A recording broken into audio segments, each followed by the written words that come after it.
Hi, it's Noah. I just wanted to do a little update and go back to a little bit of a vlog style video and update you.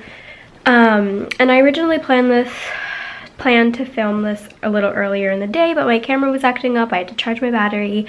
So here we are. It's currently 2:12 p.m. and let's just do this. Okay, so I just want to get this off my chest before I delve into anything any further. I just want to talk a little bit about the election. I filmed a video on Thursday about it and it ended up being super long. It was like 23 minutes, but I found that all my thoughts were just really unorganized and scattered that I didn't want to post a video like that. I also don't want to spend too much time talking about it because it's just, people are already so upset about it and I don't want to rant on and make it super depressing. So it's public knowledge that I was a Hillary fan. I originally voted for Bernie, but a Democrat is a Democrat, and I found that she was the lesser of two evils, so I voted for Hillary.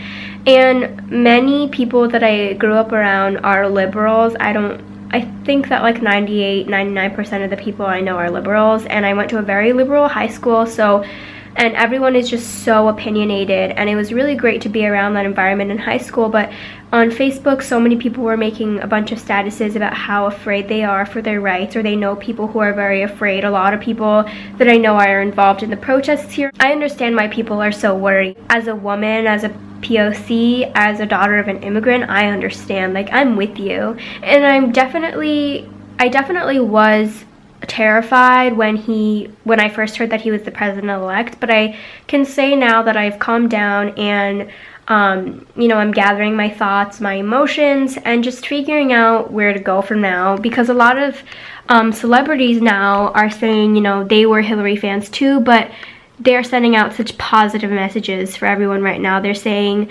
it's a time to come together right now and be unified rather than trying to tear each other apart, and to look on this and try to make good out of it.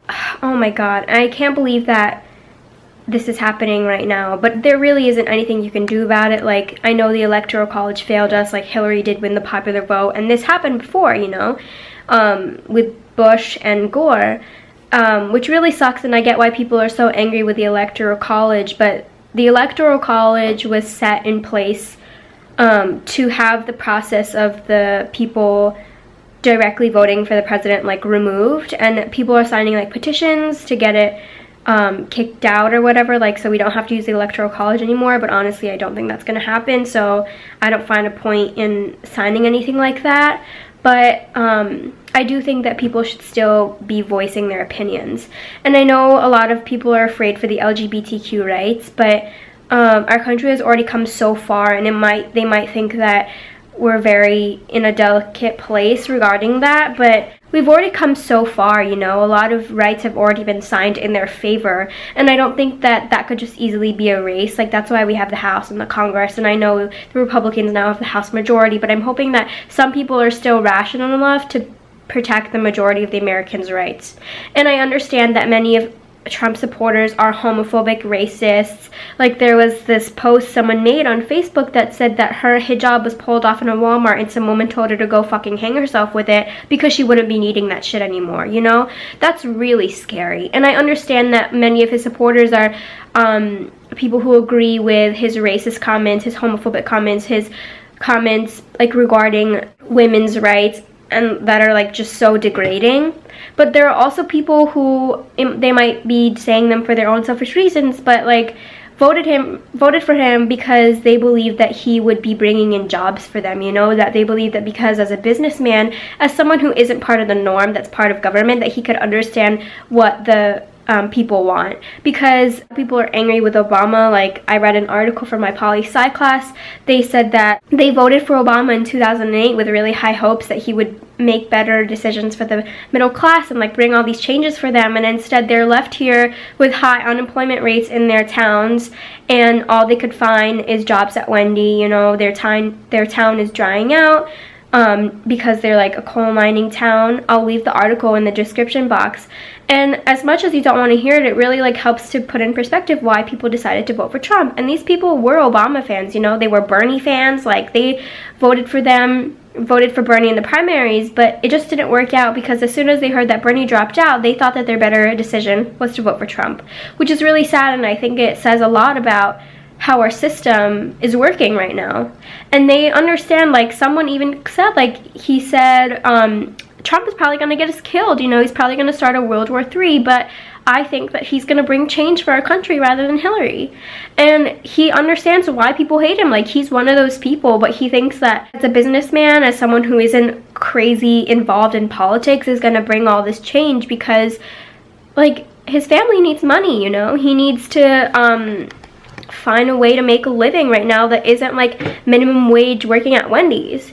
And going back to our system, like, a lot of people think that our system failed us, and this is why people don't want to vote for Hillary, because they think that she's just going to continue what Obama did because Obama endorsed her, and, you know, they're both part of the same party, and Hillary just can't, like, discredit everything that Obama did. So they're afraid that, like, our country's not going to move forward at all.